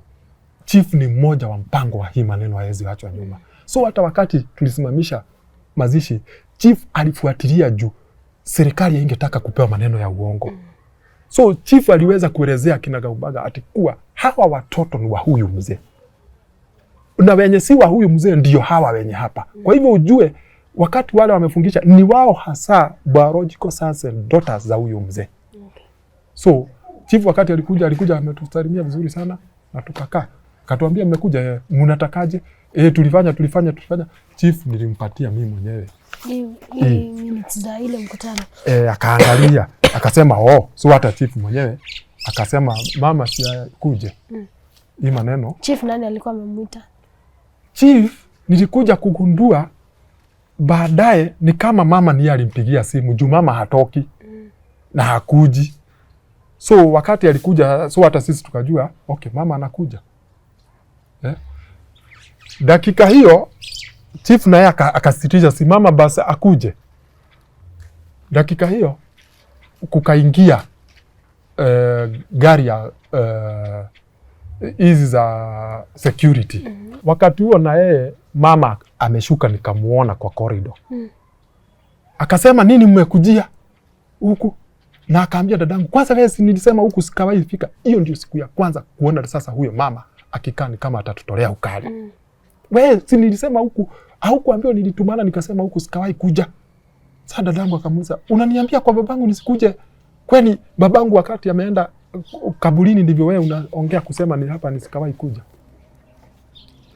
Sasa mimi nilitoka na nje. Na dakika kidogo nikaona sasa watu wote wameanza kutoka nje. Kukawa sasa wale dadangu wamekasirikiana na mama ameanza kurudi kule juu, na ni kama sasa hata watoto wake ameanza ni kama furugu huko nje. Hapana, nini lazima waende. Mpaka wa leo hiyo maneno inakuanga kwa kwa mtandao. Hiyo maneno venye ilitendeka yote. But kuna kitu ilituma hii maneno isiwe mbaya kiwango. Juu chifu alikuwa hapo. So wale group 4 wakati walikuja waliona kuna kirauni ya chifu. Chifu akasema hapana, hakuna vita, mimi ndio niko huko. So chifu alikuwa anawaelezea hawa ni watoto wa hii boma. Sasa hii ni mambo ya nyumbani. But kulingana vyenye sasa tunakujanga kujua, mama alikuwa anasema hapa kumekuja watu intruder kuingia kwa boma yangu. So hiyo maneno kuanzia tulifika huko asubuhi ya saa 3. Hiyo maneno ilijaribu kuzungumzwa, mama akakataa kutoka kwa nyumba. Yeye akasema mimi kulingana vyenye sasa nilikuja kujua, akasema yeye haongei na mtu. Alishikanisha waya zake na akashikanisha mambo mingi sana kiwango. Wakati ilifika kama masaa 3 juu chief alijaribu kuambia askari vyenye mambo ilivyo na vyenye wamekuja kujua. So askari walikuja hata wakawa apore, tukaanza kuongea na wao. Wakatuambia hata sisi hatukuwa tunajua hii maneno. Kumbe nyinyi ni watoto wa huyu mzee. Na vyenye ile habari tulikuwa tumepewa, ilikuwa tofauti sana. So ikafika mahali mpaka hawa polisi sasa vyenye ilipangiliwa kulingana na mimi naonanga ilipangiliwa na kanisa. Na ndivyo huwa naraumu kanisa mpaka wa leo. Na nikiendelea na hii mambo yangu ama nikiendelea kupeana hii maneno, kanisa huwa nailaumu. Niliona kanisa ndio ilipangilia hii maneno yote. Ilifika kitu masaa saa 9 ikasemekana tushikwe sisi zote. Mpaka mamangu. Mwenye hakushikwa hapo ni yule ndugu yangu mkubwa. Juu ndugu yangu mkubwa wakati ilifika hiyo masaa alisema juu sasa hakuna ranchi inapikwa huku, wacha nikimbie na gari yangu niende niwanunulie chakula mkuje mkule. Naye chief alikuwa na insist hii maneno na siongewe, hawa watoto si stranger kwa hii boma. Na wewe mbona usitoke tukae hapa? Mimi ni chief wa hii area. Nitasikia mahali maneno haingiani vizuri, then naweza airisha niseme siku nyingine. So na sisi tulikuwa tunakubali, wacha chief akae chini iongee, iairishwe tupate nafasi nyingine. Lakini huyu mama alikuwa na ujanja yake, anajua sitaki maneno itafika mahali nitaulizwa maswali yoyote. Juu tayari hapa mimi naona ikifika mahali ya kuulizwa maswali sitaweza kujibu maswali mengine. So tulishikwa tukapelekwa Ruiru, kiwango ambacho hata nilipata OCS ako na uzito mwingi sana. Mulishikwa wewe, mama yako? Nilishikwa watoto wetu 8, 7, mama na vijana 2 wa dadangu hawa wakubwa. Mkapelekwa Ruiru? Tukapelekwa Ruiru. Kwa majina, mimi naitwa Jane Wanjiko Mwangi. Mimi ni mtoto wa the late Archbishop Samson Mwangi Kaitho na the late Rebecca Wangari Mwangi. Mimi ni dada ya John. Kuna John ametuelezea venye mali yenu ilichukuliwa, venye pia kuna hiyo njama ya kuuza, venye pia mlikuwa mmeshikwa na mama. Kwanza hiyo experience ilikuwa aje kwako? Hiyo experience ilikuwa mbaya kabisa. Nakumbuka wakati huo tulikuwa tumeenda kwa huyo mama wakati tulisikia will imesomwa na hatukuwa tumehusishwa kwa hiyo will. So tukaambiana twende tukajue venye kulienda. So tulienda sisi wote, tulibeba hadi mama yangu, tukaenda na yeye. Wakati tulifika huko, huyo mama alikuwa huko juu. So alikaa sana kabla atoke, ashuke chini. So wakati nilifikiria alikuwa anapigia, kuna watu walikuwa anapigia simu. Kama tumekaa tu hapo nje, ndio tuliona mapolisi wameingia. Tukaanza kunini huko, tukaanza kuambiwa kushikwa, eti sijui tunaharibu. Tukajaribu kujitetea, tulikuwa tumetoka huko asubuhi, tukaenda huko. Sasa wakati alipigia mapolisi wakakuja, tulishikwa. Na tulikaa, ilichukua time juu hadi mama yangu alikuwa anajaribu kujiexplain. Kila mtu anajaribu kuexplain, hawa mapolisi ndio waone hatujakuja kuharibu, kuna kitu yenye imetuleta. Naye mama anataka kuwaonyesha yani hakuwa anataka kuwaonyesha eti sisi ni wenyeji, sisi ni watoto wa huyu mzee. Alikuwa anataka kuonyeshana sisi ni familia, ni mabrother ama yani familia ya mzee, lakini sio watoto wake. Hivyo ndivyo alikuwa anataka kuonyeshana. Eti sasa tunakuja kumfukuza. Na unaona reason yenye ilikuwa inatuma twende ni kujua kwa nini wili ilisomwa, hatukuitwa, tunagojea, kumenyamazwa. So akatuitia polisi tukashikwa. Wakati tulishikwa ilikuwa kitu saa 10 hapo juu, tulivurukana huko na mapolisi. Wakati tulishikwa ilikuwa kitu saa 10. Tukapelekwa, tukaingishwa ndani. Wakati tuliingishwa mama yetu akwa, yani tukitoka nyumbani tulikuwa tumetoka asubuhi.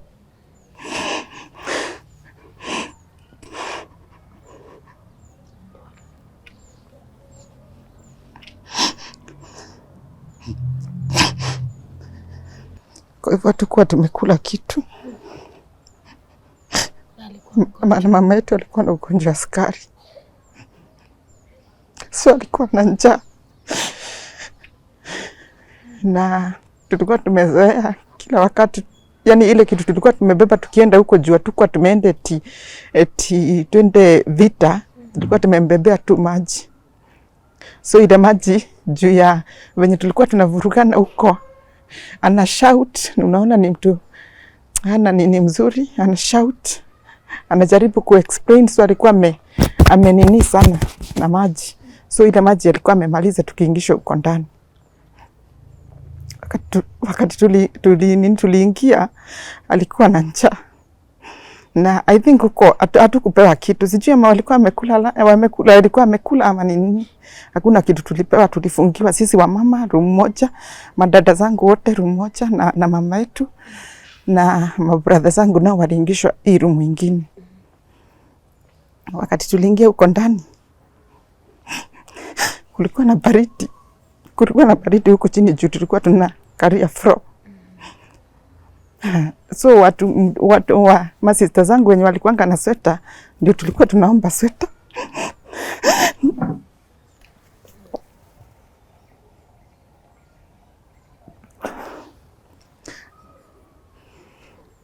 Ndio tunatandikia mama yetu. Anaacha kusikia baridi. Wakati tuliingia huko mama hakuongea tena. Alishinda tu hivi kwa kona amenyamaza. Hakuongea hadi asubuhi. Yani sisi tulikuwa tuna discuss, kulienda hivi, tulifanya hivi, tulikuwa tumekasirika, tulikuwa tuna discuss huko ndani, lakini mama yetu hakuongea. I think alikuwa anasikia baridi. Ako na njaa. Tulitafuta pesa. Wenye walikuwa nje, brother yangu mkubwa akazunguka bibi yake, wakatafuta pesa. At least ikafika. Kuna wenye walienda kwanza, kuna group yenye tulitoka wa kwanza. 30,000 na tulikuwa tumeshikwa na hadi watoto. So hizo zilikuwa pesa mingi sana kwetu. Na si eti tulikuwa tumejitayarisha. Ukiangalia hii situation, unaonanga kama hii story ya mama kupelekwa huku kufungiwa, kukimbizwa, ndio ilispidisha pia kifo ya mama.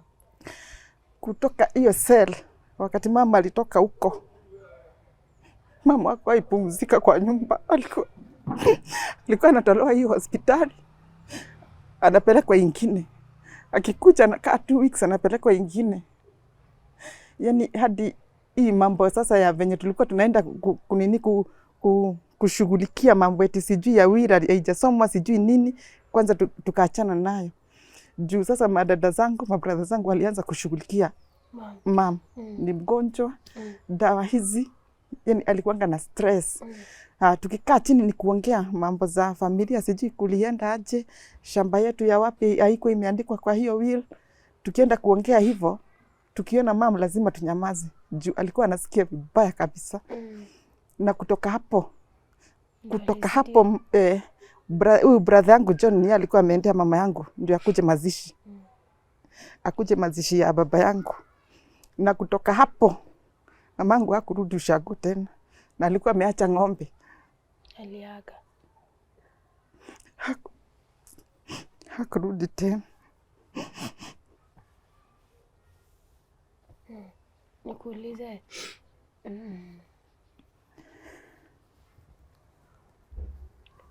Kwa watu wenye walichangia hii mambo yenye iliwatokea, wakakuwa wanaangalia kanisa, huyo mama unaweza waambia aje? Mimi nasikianga vibaya sana kwa sababu hii mambo yote sana niliona ilichangiwa na kanisa. Juu kama kanisa ingeshughulikia hii mambo, haingefika hapo. Tena hii kanisa bado ndio iliarika huyu mama kwetu. Ndio ilimkaribisha. Juu hakuna venye mtu anaweza kuwa na bibi, tena mumuongezee, mumukubarishe bibi mwingine. So hao ndio walichangia hii mambo yote. Ninataka msaidike aje? Mimi venye naweza taka tusaidike, tumeteseka sana. Kwanza na mambo hadi za wakili. Tukitafuta wakili, huyu anaenda. So si tunaweza taka tusaidiwe venye tunaweza rudishiwa mali yetu na huyu mama. Ukisema wakili wanaenda, unamaanisha? Nikisema wakili wanaenda, namaanisha tukitafuta wakili anaenda sasa ile side nyingine. Anahongwa anaenda. Anaenda ile side nyingine. So mama alijua hii maneno na akazidiwa na mwili na stress na nini, akaaga. Hakukaa mwaka mmoja tukukimbizana na mama, lakini huku tunakimbizana na mama na kesi kule, huyu mama alichukua jukumu sasa la kuchukua kwenda kuitisha succession ya babangu. Kama wameshirikiana na wazee wawili wenye walikuwa wamekuja kule wakati kulitokea fujo. Wakaendelea. So sisi tulijua wakati ilikuwa imepelekwa gazetted. Ndugu yangu akajua. Tukaenda tukapinga na tukachukua huyu wakili mwenye tulikuwa na yeye kule Kiambu. Tukaenda na kwanza. Kule Thika. Okay. Tukaenda na yeye tukamwambia hii succession enda uchallenge hiyo juu alikuwa ameandika Wirigushi. Na ndivyo tujue ilikuwa Wirigushi. Kuna mambo mingi juu vitu mingi za baba hazikuwekwa, signature sio ya baba. Wanasema shamba yetu ya Karau ni ekari 10, ni ekari 15. Hata title zake ndizo hizi. So siwezi kuwa hapa wanasema ni 10, ni 15. So walikuwa wamepanga kila kitu venye wanaweza endelesha, na walikuwa wakifanya hivi, walikuwa wanajua hatuwezi jitokeza sisi. Hakuna wakati tutaweza pata hii nafasi. So hata nambari za kusajili za gari za babangu haiko imewekwa hiyo. Wakasema tumepewa nini? Nimepewa kama mimi nimepewa plot huko Kahawa, Soweto, dadangu na hatujapewa. Mimi kama mimi ni mmoja nasemanga huyu wakili mwenye aliandika hii akuje anionyeshe. Ni uongo mtupu. Na huyu wakili, na ningependa hata saa hii niseme ASK, huyu ni mtu mmoja mnafaa kuchunguza. Juu ni mtu anafaa kupewa adhabu yenye hajawahi onekana.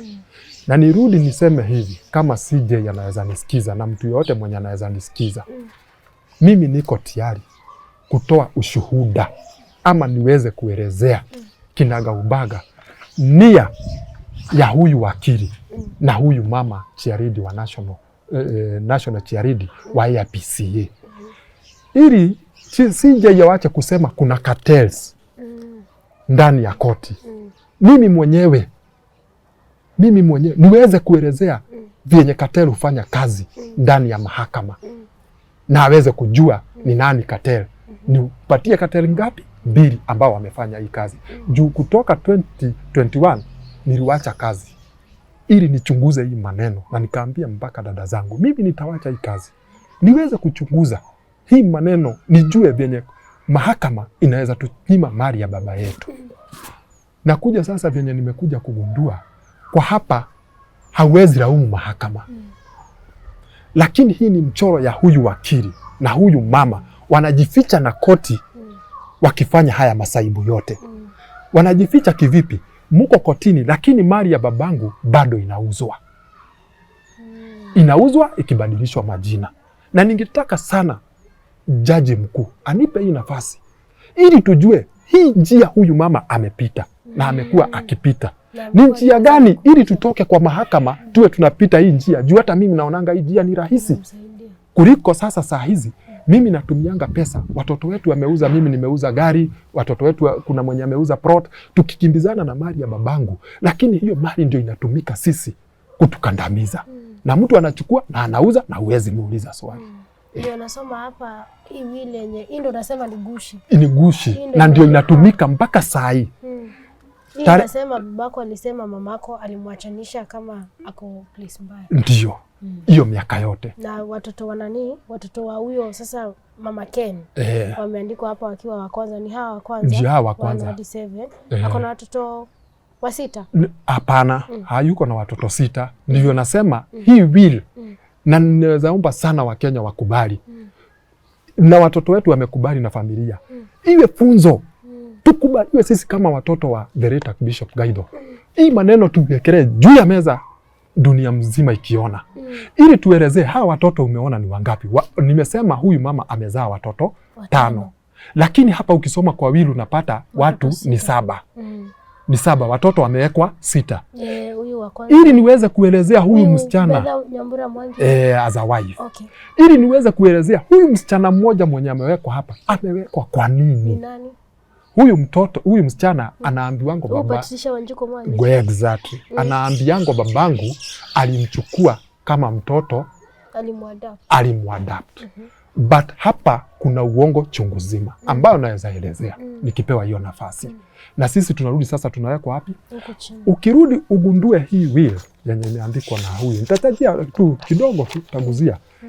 Hata ile PO box babangu alikuwa anatumia, sanduku la posta, sio hilo lenye limeandikwa hapo. Ukikuja upande huu mwingine, imeambiwa sisi watoto wetu tumegawiwa shamba kila mtu, na shamba lenyewe hii ya 10 acres ndio hiyo nimekupatia.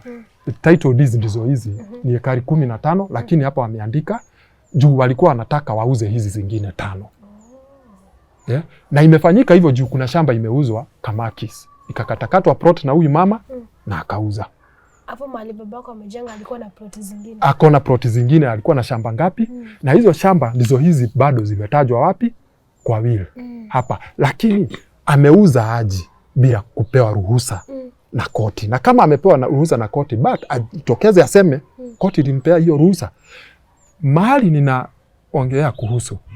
Hapa tumeambiwa kila mtu hapa amepewa a plot measured 40 by 50. Mimi mwenyewe niko hapa. Niko hapa wa Kenya. Na nikiwa na dadangu bado yuko. Sisi hatuna mahali, nimepewa mahali ya kukaa mimi na dadangu. Umesikia zile mali zote babangu wako nazo, lakini mimi ni squatter, ni kuzunguka, huwa nazunguka, either niito na dadangu aniambie nimeweza kuunganisha tu pesa hapa, nimenunua hapa, kuja kaa hapo. Unaona? Na mashamba ya babangu yanauzwa mamilioni ya pesa.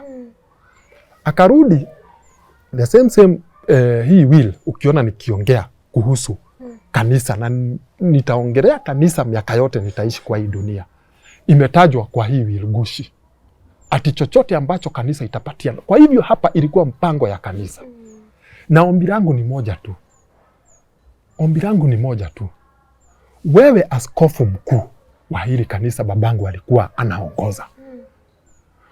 Hata kama hii maneno ilifanywa na waliokuwa mbele yako, mbona wewe kama askofu mkuu hauwezi patia hili kanisa mwelekeo? Na mwelekeo ningekuomba uambie kanisa litupatie sisi haki yetu na liweze kuondokea huyu mama ili ya kesi zake akiwa peke yake. Juu kutoka nianze kuongea haya maneno, nimekuona wewe kama askofu mkuu ukiandamana na huyu mama kila mahali na ukimpatia nafasi ili aongeleshe watu. Na nauliza, huyu mama anaongeleshea watu kama nani? Kama ameshindwa kushikanisha nyumba aliyoachiwa na mzee babangu, ni kanisa ataliweza kweli? Hiyo ndio swali yangu. Ni kanisa ataliweza kweli? Na uwezi sema wewe askofu mkuu usiraumiwe, kwa sababu haya mambo unayajua kinaga ubaga. Na babangu si ati ni mgeni kwako, unajua. Na mimi mwenyewe ndio nasema hii maneno yote imefanywa na huyu mama, na ningeomba sana Mkenya yoyote ama mtu yoyote ambaye anasikiza haya mambo ayafikishie jaji mkuu ili nipewe nafasi, na atapata nafasi mzuri. Awache kuwa anasema cartels kwa kotini, mahakamani. Hii kesi yetu ni mzuri sana watu kusoma, na kesi uendeshwa na kesi nyingine. Watu wataweza kuelewa. Tuitwe tuulizwe, nini nyinyi mnajua kuhusu hii maneno? Nitaelezea hata mambo zingine huyu mama amefanya. Ameenda, nyumba yetu iko pale Kasarani imeuzwa. Na ndivyo na yeye mwenye ndivyo na mimi nasema ndivyo huyo mwenye ameambiwa, juu hata wa leo sijai muona. Wakati tulikuwa Kiambu, ndivyo huyo mama alisema baba yenu aliuza hiyo nyumba. Inakodishwa hiyo miaka yote, na mwenye alinunua nyumba ndivyo aelezee, nililipa baba ya hawa watoto ni akiwa ameaga ama akiwa uhai, tuweze kujua. Na hizo siri zote tunajua venye hiyo maneno yote ipangwa. Mambo ya kampuni ya babangu Shiko Housing, kutoka baba yangu alikufa haijawahi fungwa hata siku moja. Lakini sisi beneficiary wa hawa mzee, wa huyu mzee, hatujawahi hata siku moja pata hata ndururu. Na ile kitu ya maajabu, nilikuja hata kugundua huyu kijana yake ndio CEO wa hiyo kampuni ya babangu. Aliwekwa na nani? Alitumia mbinu gani za kuingia hapo? Juu hata mimi kama Mkenya naweza taka sana kucheza hiyo mchezo inachezwa na huyu mama. Hata mimi nijiingize hizo connection, hata mimi naweza taka. Na hata Wakenya wengine wanatumia pesa kama mimi, ndivyo niweza kupata vitu zenye nimepata na kujua ukweli wao. Ni pesa natumia, ni pesa zinatumika.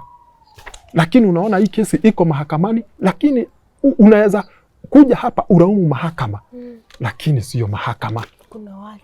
Kuna wenye wamecheza hii mchezo, na ndio ningependa nipewe hiyo nafasi. Nielezee Wakenya hii mchezo venye inaendanga mahakamani. Kwa sababu nimekuwa kwa miaka 10 na miaka ingine 4 mimi nimekuwa milimani nikichunguza hii kesi yetu. Sitazungumzia kuhusu kesi ingine, hii yetu juu nimeifuatilia moja kwa moja, nikajua hii maneno imeenda hivi, hii kitu imetoka hapa, imefanyika hivi. Kwa hivyo wakati wewe ulitaka kushare hii story na Wakenya, wewe unataka haki ya mali ya baba yako. Mimi nataka haki, na hasa mamangu aliyelala kaburini bila haki apate haki yake na watoto wetu. Okay, pengine juu ndo mtu mwenye anatazama aelewe. Hapa kwa will, hapa hii yenye mmeambiwa, hii yenye mliachiwa Olkarau, hii ya 10 wamelika 10 kasi watasema 15. Mko nayo? Iko, hiyo shamba iko. Na iko yote ikiwa 15 acres. Lakini hatuko nayo kisheria.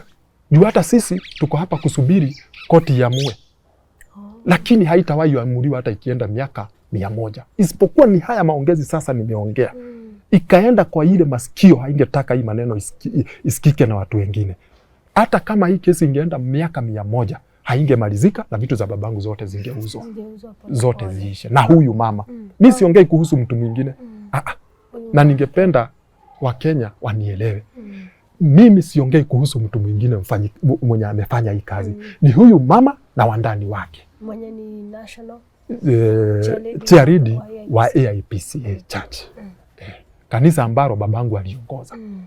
Na mamako alizikwa wapi? Mamangu ilibidi venye tulitaka azikwe Matrimonial House, ambayo ndio hiyo iko Ruiru. Hiyo maneno ilifanywa tu venye tulifanyiwa. Na tukapenda sisi na tukaambiana na familia yetu, kulingana na chenye tuliona na yenye tulipitishiwa, itabidi tuzike mama yetu hata kama ni huko Ushago. Tulimpeleka Ushago. Okay. Tukamweka hapo na maneno sasa ikawa hivyo. Nikikuangalia ukiongea hii story, ni story ambayo inakuguza sana. Kwa mtu anaangalia, nini inakuumizanga sana kwa hii kitu yote? Ile kitu huwa inaniumiza sana ni kushangaa ati kanisa ambapo mimi nikiwa mdogo nikiendelea kukua nilikuwa najua ni mahali ukiwa roho yako imeshuka chini sana ungekimbilia, na hata kama haungepata usaidizi wa pesa ungepata usaidizi wa kuwa roho yako utapata moral support. Sasa nikakuja kugundua ati kanisa inaweza ficha ukweli ili usikuja kupatikana.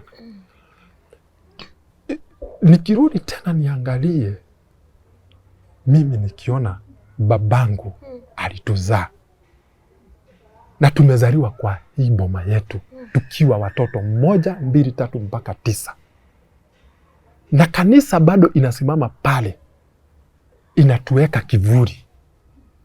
Hiyo kitu uniuma sana nikifikiria kuhusu kanisa. Inatutenganisha. Hiyo kitu uniuma sana. Nashindwa basi kilio chetu nani anaweza sikia?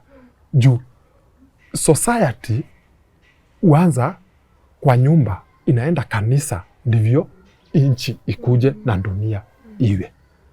Kama ile kanisa imekosa kuweka ukweli wa mambo na haki kwa mtu, nashangaa dunia iko namna gani? Kweli. Pengine huyu mama ambaye amekwamilia mali za babako hadi saa hii, na penye kulingana venye umeelezea alivyowahangaisha kotini kuwashikisha, ndo hata ikapelekea pia hata kuleta kifo cha mama yako, angekuwa anasikiza hii episode leo hii, ungetaka kumwambia nini? Angalia kamera.